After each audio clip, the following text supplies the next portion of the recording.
When people get orders to Naval Base Kitsap, Bremerton, they usually hear the same neighborhood names over and over again. But there's a pocket of Bremerton almost no one talks about, and for the right families, it can be a really great fit. The last neighborhood on this list is usually the one people end up liking most. Today I'm walking you through some of the most underappreciated neighborhoods in Bremerton, plus one park that quietly connects them all. And at the end, I'll tell you why choosing any of these neighborhoods could vastly improve your quality of life for the next 3 years or so.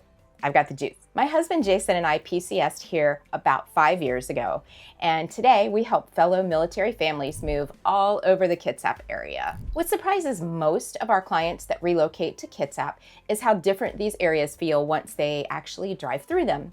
And that's what I want to show you. Let's start with the Sheridan Park neighborhood. Sheridan Park sits just across the Warren Avenue Bridge from downtown Bremerton. So it's really close to the PSNS, the Naval Shipyard, and the base, but it feels quieter than most people expect. This one is a great example of why you can't judge neighborhoods here by the map alone. This is a classic Bremerton neighborhood. Older homes, mature trees, and a lot of pride of ownership. Most of the homes here are older, but many have been updated inside over the years. If you're trying to stay close to Bremerton and the base and the shipyard without that industrial downtown feel, keep this one in mind. Sheridan Park tends to work especially well for commuters from the shipyard or base, first-time buyers, and anybody who wants convenience without that downtown chaos feeling. Right next door to Sheridan Park is Pinewood. And this is where people usually start to rethink their assumptions about downtown living.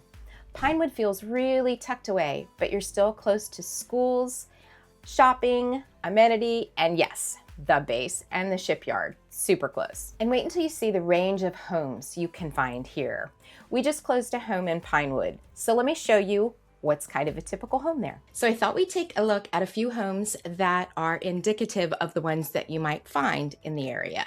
So we are here in the Northwest MLS, which is the agent database where all the listings come in. And when we search for listings, this is where we look.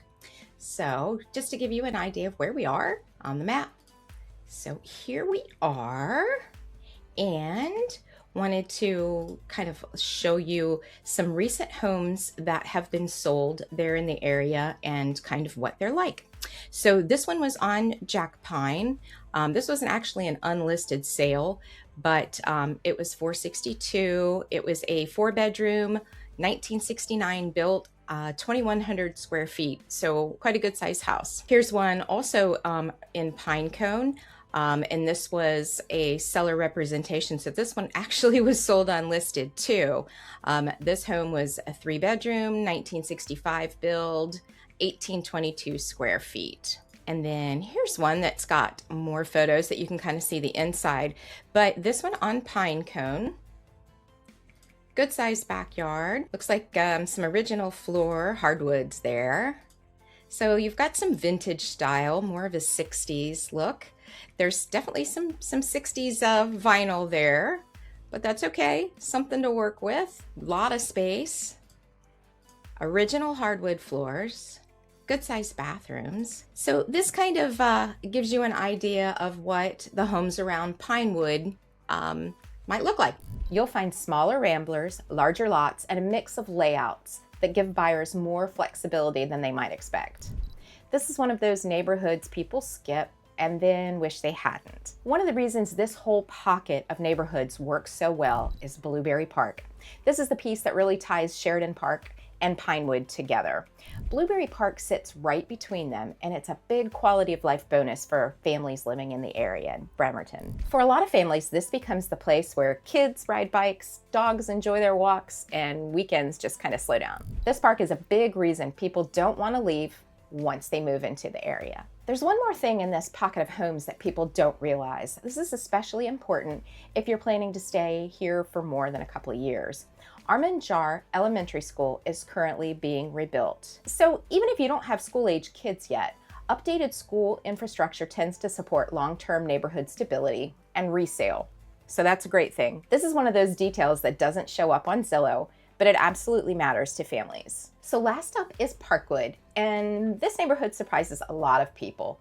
If Sheridan Park and Pinewood feel a little bit too close into the downtown area, you'll enjoy Parkwood. It feels more suburban, larger homes, newer homes, bigger yards. It works really well for a lot of families. This is the neighborhood that people say they wish they'd looked at sooner. So back here in the MLS, let's take a look at a few of the homes in Parkwood East. So here we are, kind of mid-East Bremerton area. And then let's take a look. Got a few here to show you. Here's one on Silver Pine that is active right now. So this guy is about 3 beds, 2 baths, 1,225 square feet. It was built in 1976.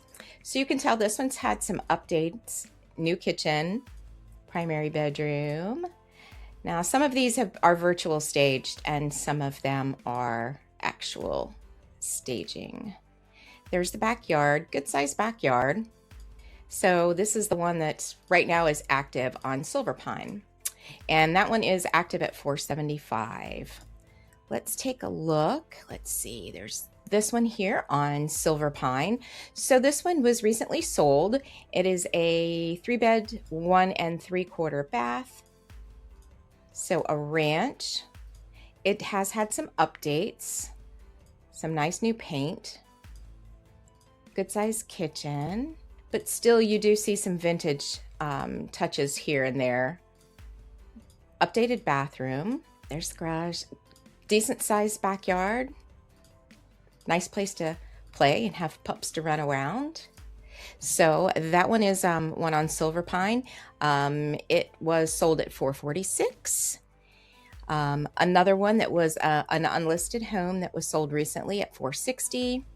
Here's one on Conifer. This is a larger home, 1778 square feet, 1977 build. And so good sized backyard, nice updates. So you do see, even though it's a 1976 build, it's got some updates. This will show you, kind of the location. Olympic High School is here. Fairview Middle School is here. The fairgrounds are here. Overhead view of the neighborhood. Good sized lot for sure. And then let's take a look at this one here. This one was recently sold. Actually, I sold this one. This one is 1770 square feet, 1975 build, 3 beds, 2 1/4 bath. Nice, really nice updated kitchen. So you can see why, this one went slightly higher. Beautiful bathroom. That's the primary bath. So a lot of updates in house. And then this is the downstairs.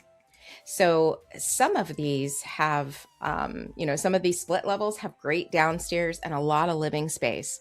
Great backyard, really nice space. And this is the space above it. So great home. Happy to have that new family in there. But that is a look at some of the homes on Parkwood East. Now, none of these neighborhoods is either better or worse. It's just different. And it's important to see how they connect, rather than just picking a name off a list when you're choosing a neighborhood. Remember earlier when I said that these neighborhoods have a benefit that can seriously affect your quality of life for the next few years? This is what I meant. For the next couple of years, construction through the Gorst corridor is going to be tough. This is a major project being handled by WSDOT, the Washington State Department of Transportation, and it affects one of the main highways people use to commute between North and Central Kitsap, where the bases and shipyard are, and Port Orchard and other areas in South Kitsap. Why does that matter? If you're working at the shipyard or on base, chances are that you're going through Gorst at some point, and probably twice a day. During construction, that's going to mean longer drive times, backups, and unpredictable commutes as you're being rerouted through areas of Port Orchard. This is where neighborhoods like Sheridan Park, Pinewood, and Parkwood quietly shine, because if you're living north of Gorst, you're not going to have that commute. You're already on the right side of that bottleneck. You're closer to the bases, closer to the shipyard, and you're not relying on that corridor day in and day out just to get to work. For a lot of military families, that's going to translate into less time in the car, less daily stress, more time at home. And over a few years, that really adds up. This is exactly the kind of local boots on the ground detail that doesn't show up in listings or online searches, but it makes a huge difference in real life. And it's also why Jason and I spend so much time helping families think through not just the house, but the day-to-day reality of living here in Kitsap. If you want to see how these neighborhoods compare to the rest of Kitsap County, check out my video, Best and Worst Spots to Live in Kitsap County. That one gives you the big picture context that makes all of this make sense. And if the Navy is sending you to Bremerton, Naval Base Kitsap, and you want help narrowing down which area would actually fit your family best, reach out anytime. We're happy to help you find your spot here in Bremerton and around Kitsap. Hey, and if anything I've said here today is helpful at all, please subscribe or like or reach out. Love to have you.